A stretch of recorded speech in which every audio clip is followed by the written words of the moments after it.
Oedd boi 2 gwely lan i fi, o'n i'n siarad fe yn y nos, a ddim na yn y bore. Oedd hwnna hanner ffordd trwyddo yn treatment i, a ni'n meddwl, oh my god, mae hwn yn serious. Fe nhw i Will Beynon, rwy'n 23 mlwydd oed, a dyma'n stori fi o brwydro gyda cancer.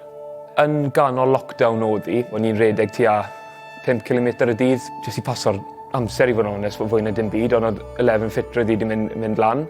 A o'n i o hyd yn tynnu muscle ar yn caff fi. So byddwn i'n tynnu fe, a wedyn i'n mynd i cael cwpl o wythnosau mas, a wedyn i'n nôl mynd i redeg. O'n i'n meddwl dim byd o fe, ond oedd e'n cymryd lot o amser i hilo, fwy na fel arfer. Wedyn i dynetiso lwmpen ar yn gaff fi.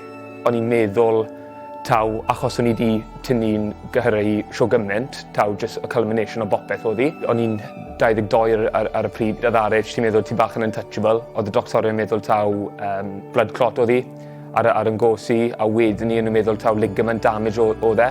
Ges i galwad ffôn o'r doctor yn gweud, ti dod lawr i'r ysbyty ni moyn trafod llawdriniaeth, a oedd y gair o llawdriniaeth ddim wedi cael ei disgrifio i fi. Fi'n mynd i bod mas o pildrod am lot o amser nawr, achos fi'n mynd i cael llawdriniaeth ar y ligament damage. A wedyn nhw ar y ffôn, ti'n gallu gwneud yn siŵr bod rhywun dyti.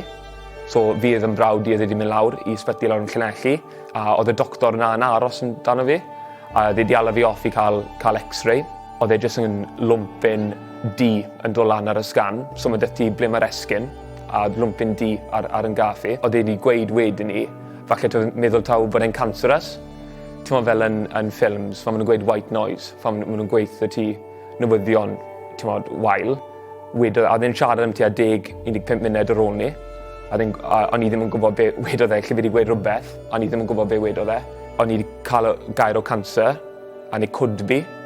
O'n i'n meddwl, no way, this ain't true, falle bod nhw wedi gwneud mistake, fan wedodd e, it could be. Ti dal yn denial wedyn ni, ti'n meddwl, no way, there's no way, bod nhw wedi gwneud mistake. A wedyn ni, mae dy ti stage o fod yn grac.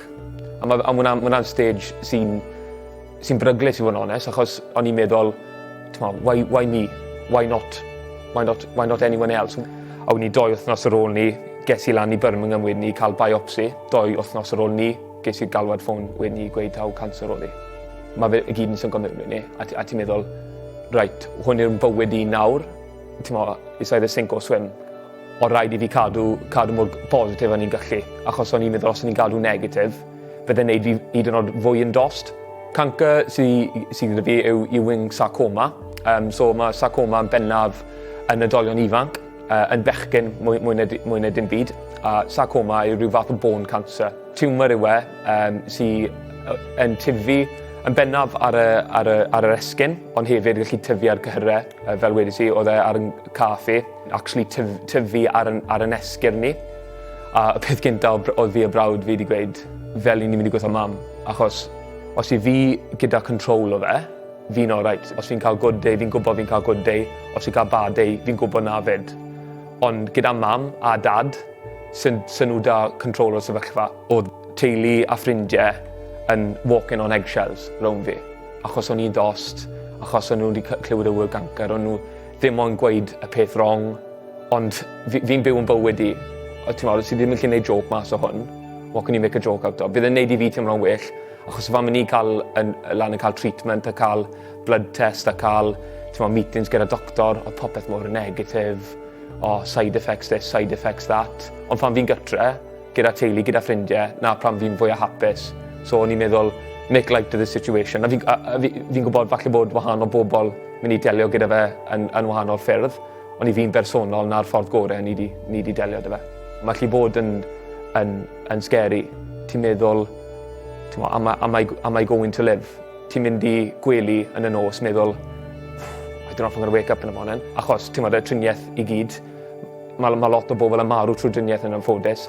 Oedd boi 2 gwely lan i fi, o'n i'n siarad fe yn y nos, a ddim na yn y bore, achos oedd wedi marw.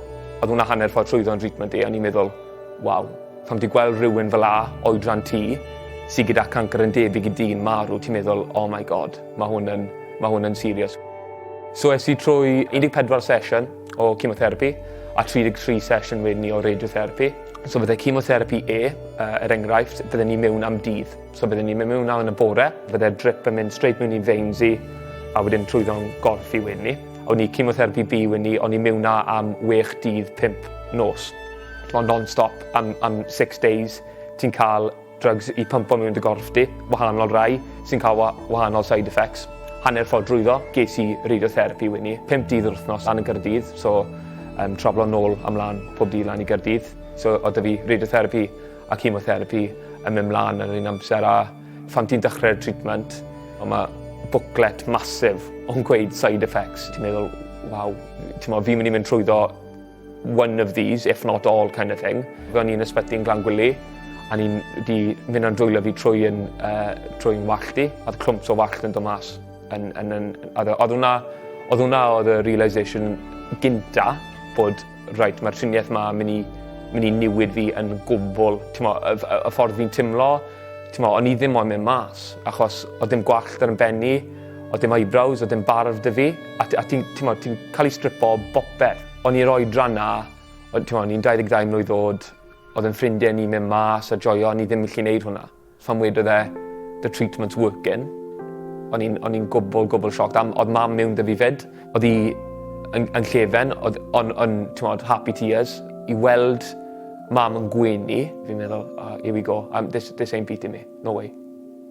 Cyn y biopsy, wedyn nhw, there is a chance that you may lose your leg, or no way. Sa'i moyn hwnna digwydd, ond pham chi'n mynd trwy treatment, a pham ti'n cael rhywbeth mor difrifol a cael weid bod cancer dy ti, ti'n meddwl, I'll lose a leg, I'll lose 2 legs, so long as I can live. Ond nawr fi wedi bod trwyddo fe, and I've come out the other side, fi'n really meddwl pham mor lwcus i fi i dal gael yn gosi. Mae pawb yn becso amdano stwff bach yn dydd, hwyr i gwaith, neu di prynu'r cereal wrong, neu sim llath yn y ti. Odi hwnna'n really becso? Chi chi'n joio, ti'n neud y stwff ti moyn neud. Sa'n becso amdano stwff bach nawr. Y peth byddwn ni'n gweud i person sydd wedi cael ei ddiagnoso gyda cancer neu sy'n mynd trwy cancer nawr yw trial cadw'n positif. Chi'n mynd i cael setbacks along the way. Ges i un, a o'n i'n meddwl, that's it, that's the end. Fi'n credu y ffaith o'n i wedi gadw'n positif trwyddo fe gyd wedi helpu teulu. Triach bod yn mor hapus a chi'n gallu. Mae charities mas na, siaradwch da'ch deulu, da'ch ffrindiau, a'ch bod yn onest. Os chi ddim yn teimlo'n gret, mae siwr gymaint o llefydd a siwr gymaint o bobl na i helpu ti. Peidwch bod yn ofon o gofyn am help.